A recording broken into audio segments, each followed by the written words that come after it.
안녕하세요. 책데이트 시간입니다. 오늘 소개해드릴 책은 가장 빨리 돈으로부터 자유로워지는 법이라는 책입니다. 조진환 지음 메이트북스에서 나온 책입니다. 우리가 가난하면 온통 돈 걱정에 사로잡히는데요. 가난한 상태에서는 오히려 돈을 버는 일에 집중해야 합니다. 가난을 벗어나려면 돈을 버는 새롭고 다른 방법을 찾아내거나 돈에 관한 근본적인 생각의 변화가 필요한데요. 대부분 그렇게 하지 않습니다. 돈 관리에 관한 잘못된 상식으로 인해 늘 이어오던 생활 패턴을 유지하며 반복된 일상을 살게 되는데요. 이를 벗어나기 위해서는 교육과 정보의 습득, 결단과 실행이 필요합니다. 이 책은 총 7장으로 구성되어 있는데요. 주식, 부동산, 보험에 관한 정보와 함께 돈으로부터 자유로워지는 다양한 법을 알려주고 있습니다. 지금부터 몇 가지만 살펴보도록 하겠습니다. 돈을 버는 경제 습관이 없이는 부자가 될 수 없습니다. 경제 습관은 하루 이틀에 형성되는 것이 아닙니다. 제대로 된 목표와 방향을 알고 있다면 누구나 돈을 버는 좋은 경제 습관을 가질 수 있습니다. 돈을 절약해서 통장을 채워나가는 것과 약간의 비용을 투자해서 좋은 사람들과 관계를 형성하고 자기 개발을 위해 시간과 노력을 다하는 것도 좋습니다. 돈을 버는 경제 습관은 높은 수익을 낼 수 있는 곳을 알고 있다거나 사업을 통해 대박이 날 수 있는 기술을 배우는 것이 아닙니다. 돈을 잘 버는 것은 노력과 시장 상황과 운과 누군가의 도움으로 가능한 일입니다. 경제 생활을 하는 동안 오랫동안 직업을 유지할 수 있는 교육에 시간을 투자하고 자신의 소득 범위 내에서 일정 비율은 저축하고 남는 돈으로 행복하게 소비하고 돈을 통제하는 습관을 만들면 됩니다. 그렇게 10년, 20년 반복하면 우리는 어느새 부자가 되어 있을 것입니다. 좋은 빚과 나쁜 빚을 명확히 구분할 줄 알아야 합니다. 빚을 지고 대학을 다닐 것인가, 빚을 지고 차를 구매할 것인가, 빚을 지고 집을 살 것인가, 이것의 옳고 그름을 나누는 기준은 투자인가, 투자가 아닌가입니다. 빚은 투자의 목적이며 빚을 통해 경제 생활의 뚜렷한 변화를 얻을 수 있거나 투자 대상의 가격이 오를 것이라는 믿음이 있을 때 필요합니다. 자신의 경제 상황에서 약간의 투자를 통해 일을 수행하려면 빚이 필요할 수도 있습니다. 하지만 타인에게 과시하기 위해서 빚을 내어 차를 구매한다면 이는 어리석은 일이며 경제적으로 잘못된 선택입니다. 빚은 그것으로 인해 얻는 효과가 무엇인지 잘 고민하고 선택해야 합니다. 돈 되는 트렌드는 생활 속에서 찾아야 합니다. 돈이 되는 트렌드는 이론적인 것보다는 생활 속에서 찾기 위한 노력과 관심이 아주 중요합니다. 우리 주변의 대형마트나 백화점, 서점, 번화가, SNS 등에서 돈이 되는 트렌드를 찾을 수 있어야 합니다. 대중들의 관심과 기호를 파악하는 것이 중요한데요. 단순하게 유행하는 것에만 주목하지 말고 유행하는 이유와 그 속성까지 파악할 수 있다면 돈이 되는 트렌드를 알게 됩니다. 그건 투자를 하려거나 자신의 직업에서 새로운 시도를 할 때 중요한 단서가 될 수 있습니다. 그래서 무엇보다 주변에서 일어나는 변화에 관심을 갖는 것이 중요합니다. 부자들은 금융 지식에 유별나게 강합니다. 금융 지식은 21세기를 살아가는 현대인들에게 반드시 필요한 것입니다. 복리의 개념이 무엇인지, 수익률의 기준은 무엇인지, 이자율은 어떻게 결정되는지 반드시 공부해야 합니다. 금융의 뜻은 돈의 융통입니다. 돈을 빌리거나 빌려주는 것을 말하는데요. 돈이 많은 사람이 은행에 저축을 하면 은행에서 돈이 필요한 사람에게 대신 빌려주고 이자를 받습니다.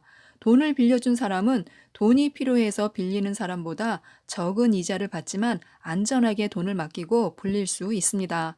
중간에서 은행은 빌려주는 사람과 빌리는 사람에게 제공하는 이자율의 차이를 통해서 이익을 남깁니다. 이것이 금융의 기본적인 개념인데요. 지식을 내 몸에 쉽게 흡수할 수 있는 방법은 배운 지식을 활용해 실제 실행해 보는 것입니다.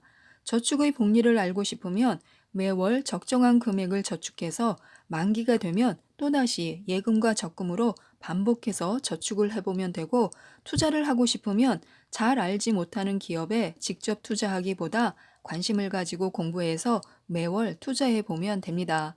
내 주머니에서 돈이 나가게 되면 책으로만 알게 된 정보와는 확연한 차이를 느낄 수 있습니다.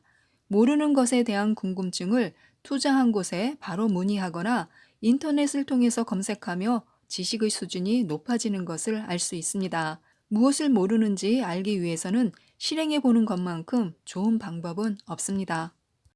지출 계획을 세우는 것이 부자가 되는 돈 관리 비법인데요. 가계부를 무작정 쓰는 대신에 지출 계획을 세워보는 것이 좋습니다. 돈 관리의 핵심은 우리 가정에서 벌어들인 소득의 범위 내에서 각각의 지출 항목별로 적절하게 계획을 세우고 그 계획에 맞게 실천하며 사는 것입니다. 매달 지출했던 금액을 파악하고 기록하는 것의 반복이 아니라 지출 항목별로 계획을 세워서 실행하는 것이 중요합니다. 과거가 아닌 현재와 미래에 초점을 맞춰야 합니다. 적당한 식비가 얼마인지, 가족 구성원별로 적절한 보장성 보험료는 얼마인지, 적당한 교육비는 어느 정도여야 하는지 등을 먼저 계산해보고 적절하게 목표를 세워서 지출하는 것, 그리고 그에 맞게 생활 습관을 들이는 것, 이것이 바로 부자가 되는 돈 관리 비법입니다. 막연하게 추상적으로 돈을 절약해야지라고 생각하는 것이 아니라 가정에서 지출되는 항목은 어떤 것이 있는지를 살펴보고 어떤 항목에서 과도하게 지출되고 있는지를 파악해 보는 것이 좋습니다. 특정 항목이 과도하다 싶으면 그 금액을 줄일 수 있는 방법을 구체적으로 고민해 봐야 합니다. 저축을 고정 지출로 잡아야 소비를 줄일 수 있습니다. 저축은 지출과는 다른 개념의 항목이지만 저축을 고정 지출로 생각하는 것도 좋습니다. 저축하는 습관을 들여야 돈을 모으고 돈을 모아야 부자가 될 수 있습니다. 우리가 부자가 되지 못하는 이유는 많이 벌지 못해서가 아니라 소득에 비해 너무 많이 소비하기 때문입니다. 그래서 좀 더 현명하게 경제 생활을 하려면 소득의 20% 이상을 저축해야 하며 그 중의 절반은 장기적인 목표, 노년 준비나 자녀 지원 자금을 위해서 저축해야 합니다. 저축은 금액이 아니라 비율을 기준으로 삼아야 합니다. 소득은 늘 변화하고 지출을 결정하는 것도 일정 비율로 생각하기 때문입니다. 작년에 15%를 저축했으니 올해부터는 20%를 저축하자. 이런 식으로 저축하면 좋습니다. 연간 지출을 파악하고 계획을 세워두는 것이 좋습니다. 평소에 돈 관리를 잘해도 가끔씩 지출하게 되는 목돈과 예상치 못한 지출이 돈 관리를 어렵게 만듭니다. 모든 가정에서 1년을 기준으로 가끔 발생하는 목돈 지출에 대비할 자금을 만들어 놓는다면 돈 관리에서 자유로워질 것입니다. 우리는 매년 정기적으로 자동차 보험료를 납부하고 명절마다 목돈을 지출하며 여름이 되면 돈이 없어도 휴가를 가지만 그 돈을 미리 준비하지는 않습니다. 그걸 미리 준비해 두라는 뜻입니다. 매년 발생하는 일회성 목돈 지출의 총합을 파악하고 그 금액과 함께 예상치 못한 지출에 대비하는 비용을 연간 지출 통장에 마련해 놓으면 됩니다. 예를 들어 자동차 보험료 50만 원, 자동차 세금 1년에 2번 50만 원, 명절 비용 2번에 80만 원, 휴가 비용 100만 원, 비상자금으로 80만 원, 이 금액을 다 합해 360만 원이 되는데요. 이 금액을 연간 지출 통장에 마련해 두면 좋습니다. 지금까지 이 책에 대해서 말씀드렸는데요. 하루라도 빨리 돈으로부터 자유롭고 싶은 분들에게 많은 도움이 되셨으면 좋겠습니다. 이상 책데이트였습니다. 감사합니다.